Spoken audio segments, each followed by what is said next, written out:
জনগণ যখন ঘুমায় গেছে তখন তেলের দাম বাড়ানো হচ্ছে। এত ভালো কাজ দিনের বেলা করলেন না কেন?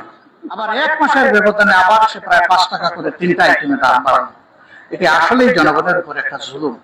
এখন এই ব্যাপারে আমি সাথে সাথে কথা বলেছি, সবার আগে কথা বলেছি। আপনারা অনেকেই আমার টাইমলাইন ফলো করেন, সেখানে গেলে পেয়ে যাবেন। আমি স্পষ্টই বলেছি এটা জনগণের প্রতি সুবিচার করা হয়নি, এটা জনস্বার্থ বিরোধী। পেট্রোল, অক্টেন এবং ডিজেলের কেরোসিনের দাম বাড়েনি। কেরোসিনের দাম বাড়ার মানে হচ্ছে সরাসরি এই করের বোঝা জনগণের ঘাড়ে চাপানো। কারণ মালিকরা যারা ব্যবসা করে তারা কি বাড়তি পয়সা তাদের পকেট থেকে দেবে? তারা জনগণের কাছ থেকে এটা আদায় করবে। জনগণ সবাই গাড়ি চালায় না এবং সবাই ইন্ডাস্ট্রির মালিক না, কিন্তু জনগণ সবাই জিনিসপত্র কিনে খায়। ওই গাড়ি চালক যারা, তাদের গাড়ির যখন পরিবহন ব্যয় বেড়ে যাবে তখন জিনিসপত্রের দাম অটোমেটিক্যালি বাড়বে। অতএব ফকির থেকে আমির, ধনী থেকে গরিব, শিশু থেকে বৃদ্ধ, এই করের যন্ত্রণা সবার গাড়ি চালাচ্ছে। একটু দরদ নিয়ে চিন্তা করা দরকার ছিল।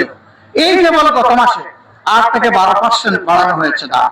আবার এক মাসের ব্যবধানে আবার সে প্রায় 5 টাকা করে 3টা আইটেমের দাম বাড়ানো। এটি আসলেই জনগণের উপর একটা জুলুম। আর তা যদি করতেই হয়, এই সামনে বাজেট অধিবেশন ছিল, সেখানে আমরা খোলামেলা কথা বলতে পারতাম, সমস্যাগুলো নিয়ে আমরা কিভাবে ওয়ার্ক আউট করা যায় সেটা চিন্তা করতাম।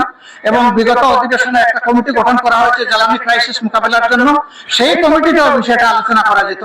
তার কিছুই সরকার না করে তড়িঘড়ি করে পাশ কাটিয়ে কাজ করেছে। এটা আমরা মনে করি জনগণের সাথে একটা প্রতারণা। জনগণের নির্বাচিত পার্লামেন্টের অধিকার ক্ষুণ্ণ করা হয়েছে। সেখানে আলাপ করে এটা করলে তখন জনগণও বুঝতো তার কতটুকু করা দরকার। আর আলাপ যখন হতো তখন ন্যায্য কথা সেখানে আলোচনা হতো। সরকারও বাধ্য হতো ন্যায্যতার ভিত্তিতে একটা চিন্তা করতে হয়, সিদ্ধান্ত নিবে অথবা সরে আসবে। কিন্তু তা কিছু না করে তাও দেখবেন আবার জনগণ যাতে টের না পায়, গভীর রাতে জনগণ যখন ঘুমায় গেছে তখন তেলের দাম বাড়ানো হচ্ছে। তার মানে তারাও বুঝতে পারছেন যে এটা ভালো কাজ না। আমরা আমাদের প্রিয় দেশকে দেখে রাখবো ইনশাআল্লাহ।